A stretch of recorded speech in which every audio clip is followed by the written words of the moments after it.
Positivity Talks. Conversa com quem tem o que dizer. Conversa com quem tem o que dizer de bom. Que sexta é isso, né? Que sexta é a equação.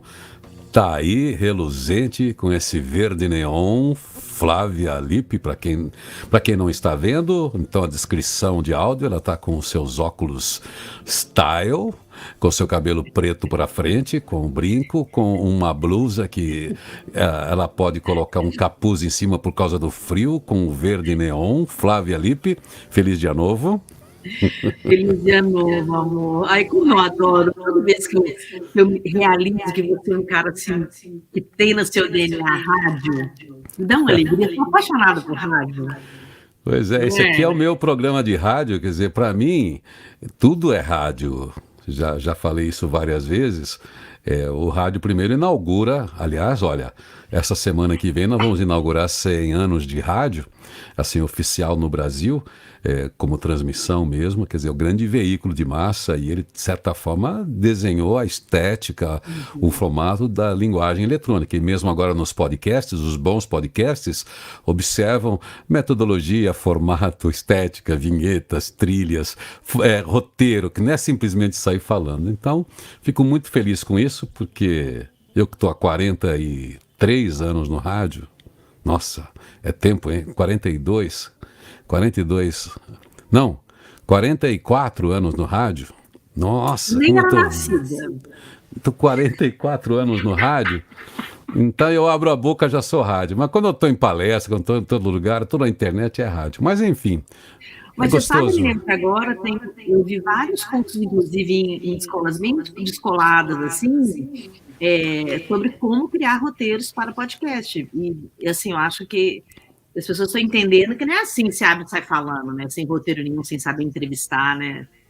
É legal a informalidade, isso é um ganho, né? Não precisa ficar com aquela estética impostada, não sei o que lá. Enfim, mas a gente precisa... As técnicas de comunicação eficiente eletrônicas, elas partem da oralidade ancestral e depois mediadas aí pelos meios eletrônicos, aí tem um formato que tem muito mais gente. Bom, mas Flávia, estamos falando aí de comunicação, que é um tema que a gente cai fácil, mas eu estava aqui, você viu, eu coloquei aqui uma matéria muito bacana que eu sempre coloco aqui da BBC News, e tem tudo a ver com um papo, né, que você é muito interessada e sempre se aprofunda nesses temas, que é a reserva cognitiva.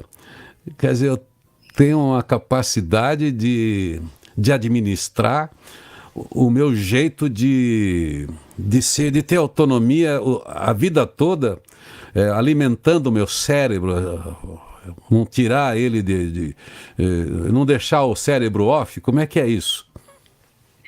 Cara, olha, realmente esse assunto, eu sou apaixonada por ele. Né? Algumas pessoas acham que a gente tem que falar de reserva cognitiva quando você já é idoso. Mas, na verdade, a gente tem que falar disso desde sempre, né? Desde o início de tudo, né? Para justamente quando chegar à idade mais avançada, você ter uma reserva cognitiva, né? Então, eu acho que, assim, ela ainda é uma hipótese, tá? É a ideia de que as pessoas com elevado grau de escolaridade, elevadas exigências intelectuais no trabalho que exigem mais atenção, estudo frequente, atualização constante, elas apresentam melhores condições de proteger o cérebro no processo de envelhecimento. Tá? Mas é uma hipótese, porque a gente vê, inclusive, grandes pensadores que tiveram Alzheimer ou então demência. Então, é uma hipótese que o grau de escolaridade está ligado à reserva cognitiva. Então, tem outras hipóteses também, que ela é construída ao longo da vida. Então, tem vários estudos de observação clínica que vão apontando assim, as evidências para processos de degeneração cerebral, principalmente a partir de exames de imagem, né, como a gente faz na neurociência mesmo, né? E as pessoas com grande reserva cognitiva, o que elas têm de mais claro é que elas mantêm o cérebro ativo e funcional por mais tempo. Diferente das pessoas que têm um histórico baixo de reserva cognitiva, que são pessoas que não utilizam muito o cérebro, entende? Quer dizer, quanto mais você usa, cérebro é aquele tipo de equipamento que quanto mais você usa, mais legal ele tá. É um fitness. Então, qualquer coisa que você Eu vou te faça... contar que começa na infância, por isso que eu estou te falando que esse negócio de prestar atenção na reserva cognitiva é da infância, porque a gente vai envelhecendo, né, desde que a gente nasce. O dia 1 que você nasceu, você está um dia mais velho, né? Você pode estar um dia mais novo, em termos de entendimento da vida, da experiência, da curiosidade, da criatividade, mas em termos biológicos, você tá, o dia seguinte é um dia mais velho, né? Pois é, todo mundo fala hoje que esse avanço, né, com essa popularização até, e é legal a popularização porque a gente vai tomando pé também de estudos científicos, como é a neurociência, uma coisa que interessa, está dando luzes para que a gente cuide da nossa saúde. E não tem como cuidar da saúde sem começar pelo gestor desse super equipamento autopropelido que somos nós, os seres humanos. E o ser humano tem uma capacidade de criar suas próprias doenças a partir desse gestor. Então é muito legal a gente pensar que tipo de tarefa a gente entrega para o cérebro, como é que mantém a saúde, porque ele com saúde, grande parte daquilo que a gente representa como ser humano vai estar aí intacto. Né? Triste a gente ver a pessoa quando ela quando ela é acometida do esquecimento. Não é o esquecimento daquilo que não presta, é o esquecimento de tudo, de si mesmo. Da história, né, da sua memória, né? Mas é porque a gente também tem que olhar para o outro ponto de vista, porque já é um ponto de vista da pessoa que está ficando idosa. Sim. E que os lapsos de memória são naturais. Né? Aliás, eu acho muito importante a gente falar sobre isso, porque eu estou vendo isso em pessoas muito jovens, 28 anos, 30 anos. Então, o que a gente tem que olhar não é a quantidade de reserva, porque senão realmente, a gente vai olhar um idoso, ele não tem reserva nenhuma. Né? E não é a quantidade, é a qualidade do processo de moderar os resultados, entende? Então, o que eu estou te falando que eu estou observando em pessoas jovens? Eu sou uma pessoa muito focada, você me conhece, você trabalha comigo há quantos anos? Eu sou focada, cara. Eu sou focada e estou ali, e realmente tenho pouquíssimos lapsos de memória, porque eu uso muito o meu sistema cognitivo e procuro colocar muitas coisas dentro disso. Né? Não só exercícios e tarefas de leitura, etc., mas alimentação, estilo de vida, exercício físico. Tem um complexo de coisas que a gente deve fazer para diminuir o declínio cognitivo, que é natural. Agora, eu estou observando isso em jovens que trabalham comigo, inclusive, né? Eu tenho uma equipe hoje de 8 pessoas que trabalham no meu marketing digital, que eu fico assim, às vezes eu falo, gente, o que acontece com vocês, cara? Vocês não conseguem lembrar da conversa de ontem. Eu tenho que gravar as conversas para lembrar o que foi dito. Entende? Então, o que eu percebo disso? Como não tem foco, né, não está presente nas conversas. Então, a gente volta para a questão do resgate das práticas contemplativas. Né?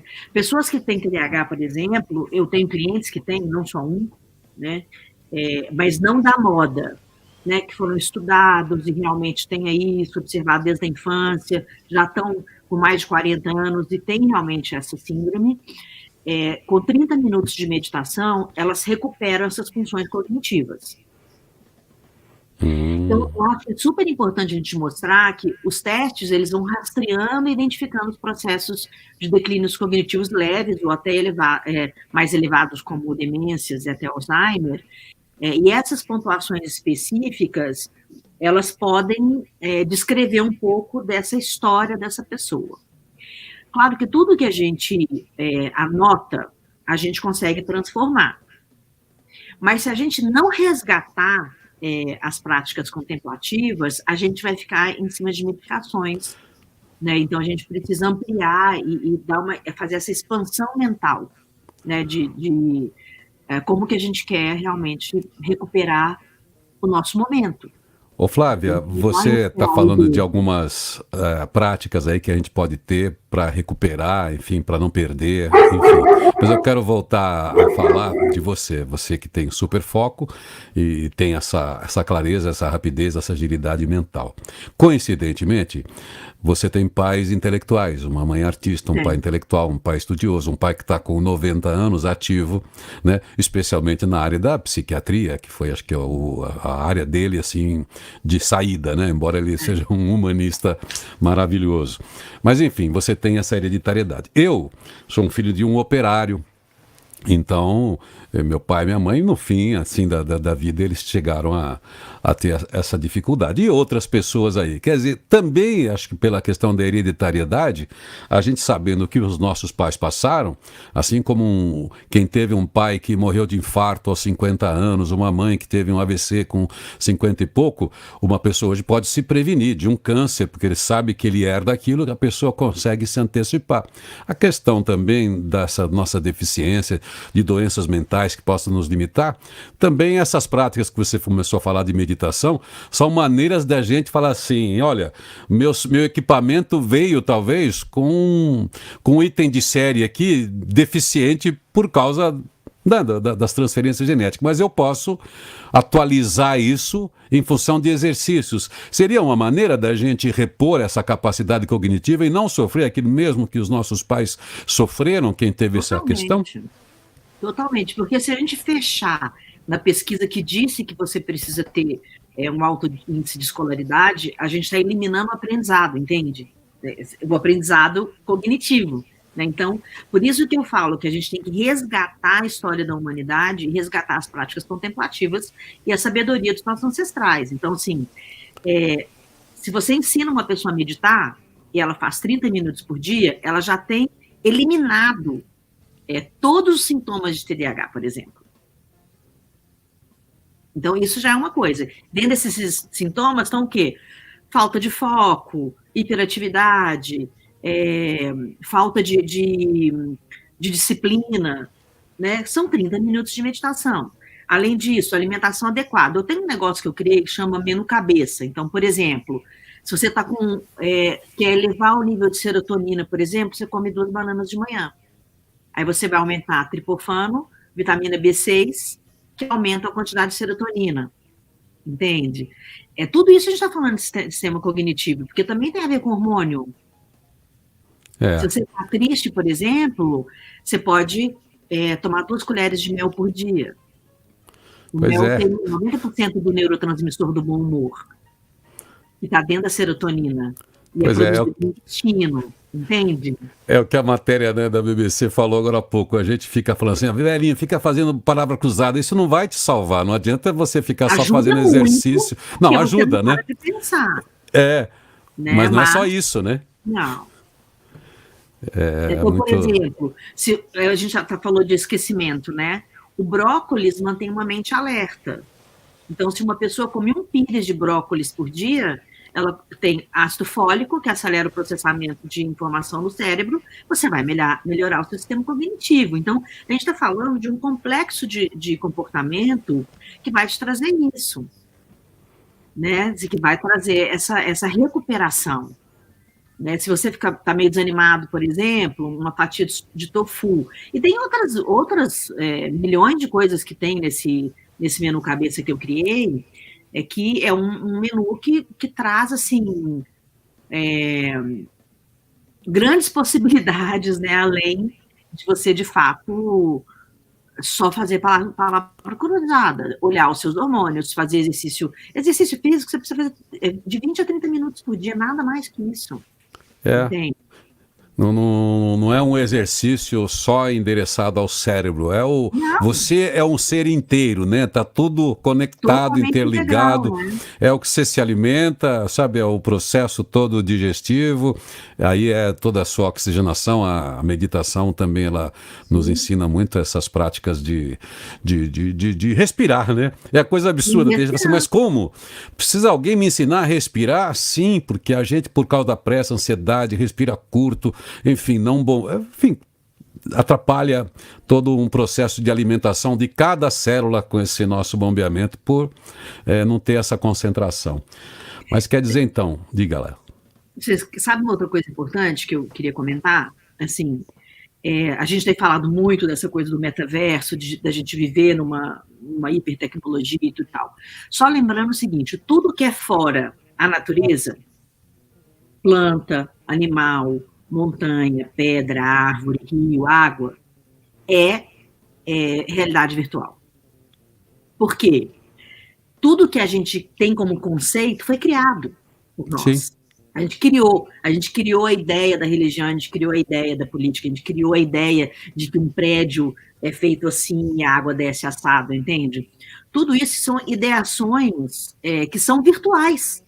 A gente vive num mundo virtual destruindo o mundo real, que é o mundo que foi criado. Não foi por nós. Nós não criamos cachorro, gato, né? Assim, a gente não criou árvore, planta, né? A gente nem precisa entrar na estrutura de pensamento quem criou o planeta. É só assim, uma coisa assim, real. É a percepção, né, mesmo que a gente tem, né? É a percepção da realidade. Então, eu acho que isso é outra coisa importante, né? Se a gente continuar vivendo, destruindo o que é real, e aplicando a nossa força para a realidade virtual, a gente também vai ter um sistema cognitivo envelhecido, entende? Porque a gente não vai observar o natural da vida. A gente vai se desconectar. E quando você se desconecta totalmente da natureza real da vida, né, que nós somos uma raça, nós somos seres humanos, nós deveríamos conviver de uma forma natural, a gente começa a conviver a partir de realidades virtuais. Aquela pessoa é aquilo, ela não é aquilo, ela é um ser humano exatamente igual a você.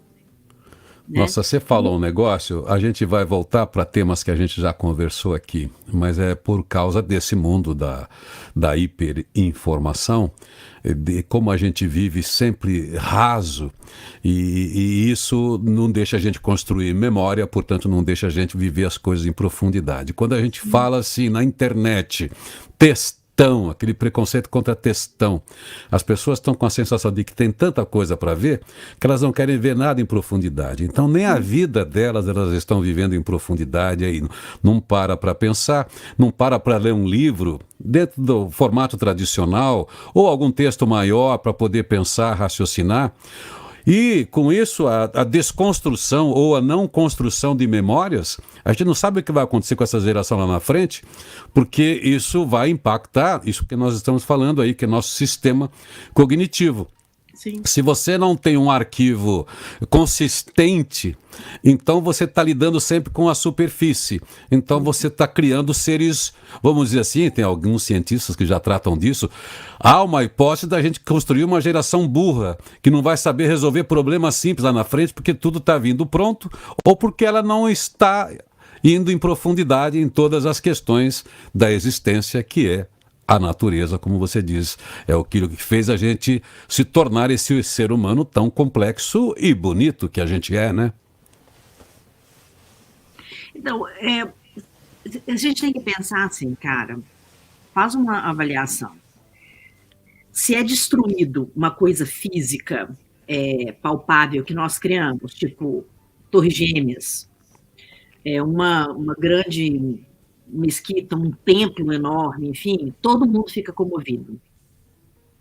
Agora, a destruição natural da natureza, as pessoas acham natural. Então, vai destruindo a Amazônia, vai matando os índios, vai poluindo as águas, vai criando cada vez mais seres vivos, levando para a extinção.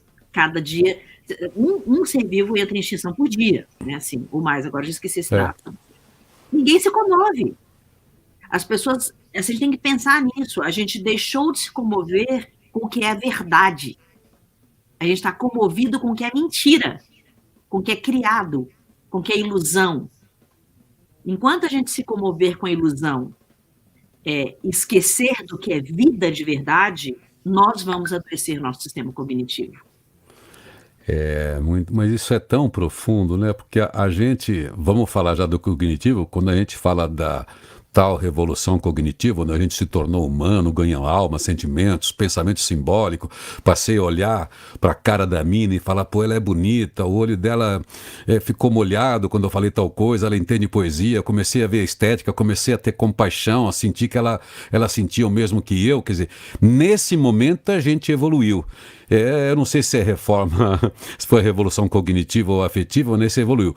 Se a gente vai transferir a empatia, vai pai, que é o que nos levou a nos unir. Ó, estamos juntos e aí construímos a humanidade. Se a gente vai destruir esse laço para transferir essa empatia para a máquina, para seres inventados do multiverso, a gente vai perder a conexão humana. Perdeu a conexão humana, a gente começa a esvaziar tudo aquilo que a gente construiu em alguns milhões de anos, a gente começa a esvaziar. É uma ficção distópica, eu sei, a gente que gosta de utopia, gosta de sonhar o perfeito, aí a gente começa a imaginar o imperfeito. Que coisa louca que é essa, né? Eu acho que é mais do que a conexão humana, é a conexão natural, né? É olhar a vida como uma inteligência natural, de todos nós convivermos no planeta, mais do que o olhar humano, nós convivemos entre humanos, entende? É conectividade total, né? Entre humanos, a gente tira o resto. É verdade. Né? Então, é uma inteligência natural, é de ser capaz de conviver com o planeta que a gente habita. Na verdade, essa é a parte mais bonita, que a gente tem uma conectividade total, a gente não vive separado de tudo que é natural, a gente faz parte disso tudo, a gente não é algo, essa é a questão. Flávia, poxa vida, esse assunto é um papo para uma sexta-feira à tarde, com vinho, longas, né, com várias pessoas contando suas experiências, suas intuições, sua sensibilidade. Mas diga aí, para a gente fechar essa conversa agora, o que é que você diz que eu posso fazer para ter uma saúde cognitiva, manter a minha reserva cognitiva, mesmo que eu queira ter uma reserva seletiva, vai? Porque eu também não quero mais perder tempo, eu tenho um restinho de vida aí, né? Então eu não quero perder tempo também com tanta coisa, não quero gastar tanta a minha energia com aquilo que não vai enriquecer a minha alma, já que agora eu já começo a pensar na alma, né? Porque o físico eu sei que ele está indo embora. Exatamente. Mas o que eu posso fazer, eu e quem está ouvindo, assim, para ter essa reserva saudável aí em todas as fases da vida, hein? Básico. Sono reparador, alguns nootrópicos, por exemplo, como melatonina, creatina, vitamina D, vitamina B12, vitamina B6, uma alimentação boa para o cérebro, né, baixa de carboidratos, alta de gorduras boas, de 20 a 30 minutos de exercício por dia, ou no mínimo 3 vezes por semana, ou uma caminhada, isso, tudo que você traz de motivação para o cérebro, fazer palavra cruzada, sim, ler exercícios cognitivos, né, conversar sobre coisas saudáveis, ficar o mínimo possível com tecnologia. Nós que trabalhamos, estamos nela, mas o mínimo possível. Quanto mais tempo de tela, mais envelhecimento precoce. Isso é uma coisa importantíssima das pessoas saberem, né? Equilibrar o relógio biológico, e tudo isso, gente, é coisa simples de fazer. É dormir direitinho, comer direitinho, fazer exercício físico, porque é resgatar a nossa vida natural. É total back to the basics, entendeu? Dar uma olhadinha no nosso passado, falar como é que era mesmo? A gente dormia cedo, acordava com a luz do sol, dormia com a lua, né? Comia o que era orgânico, sem código de barras, tinha um sono reparador, falava de coisas boas, falava de ideias, não falava de pessoas, lia, discutia bons livros, não ficava na polarização de quem fez isso, quem fez aquilo, né? Sabia o nome das pessoas que você convivia com a sua comunidade, que isso é super importante para você ser aceito. Se você tiver uma religião, vai lá na sua igrejinha, vai lá rezar com seus amiguinhos, entendeu? Se você não tiver, acha um grupo aí, uma tribuzinha aí, que você vai passar o final de semana cantando em volta da fogueira, ou tocando violão, enfim. E a sua tribo, acha a sua tribo e fica confortável com ela, entendeu? E não faça julgamentos, né? E não queira ter o controle da vida, porque a vida você não tem controle sobre ela. Vai no flow, vai no flow. Vai no flow. É isso aí. E você que vai para o vinho reserva porque está friozinho, se você está no sul hoje à noite, pensa aí na sua reserva cognitiva. Isso aí você também tem que cuidar muito bem dessa caixa. Essa caixa craniana que você tem aí, que preserva tudo que você tem, do ancestral ao futuro.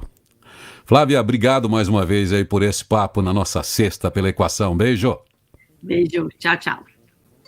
Positivity Talks. Conversa com quem tem o que dizer.